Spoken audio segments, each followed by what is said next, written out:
Chayon daryoni bo'yida tursa, toshbaqa kelib qolibdi.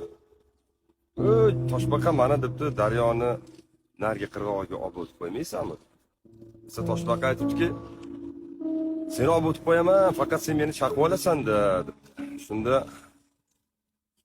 chayon aytibdi, "Men seni chaqsam debdi, suvga cho'kib ketasan" debdi. Oqibat men ham cho'kib ketaman debdi.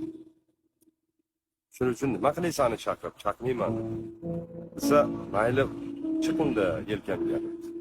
Toshbaqa chayonni yelkasiga ortib, daryoni narigi qirg'og'iga qarab suzishni boshlaganda, o'rtaga yetganda toshbaqaning kosasi do'qillarmish. Toshbaqa bunday qarasa, chayon nishini urayotgan ekan. "Ey chayon, axir sen menga va'da beruvding-ku, chaqmayman deb. Desa, nima qilay? Ishim shu bo'lgandan keyin chidab tura olmayman-da" degan ekanda.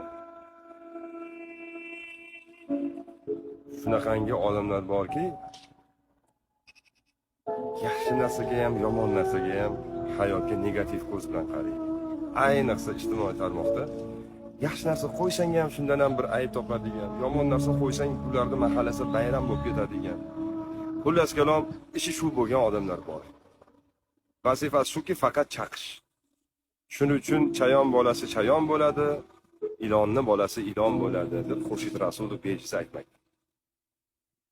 Barchalarga boshlangan hafta xayrli bo'lsin. Chayon va ilon bolalaridan Alloh o'zi asrasin. O'ngda ko'rsangiz yanching, tushda ko'rsangiz ganch deyishadi.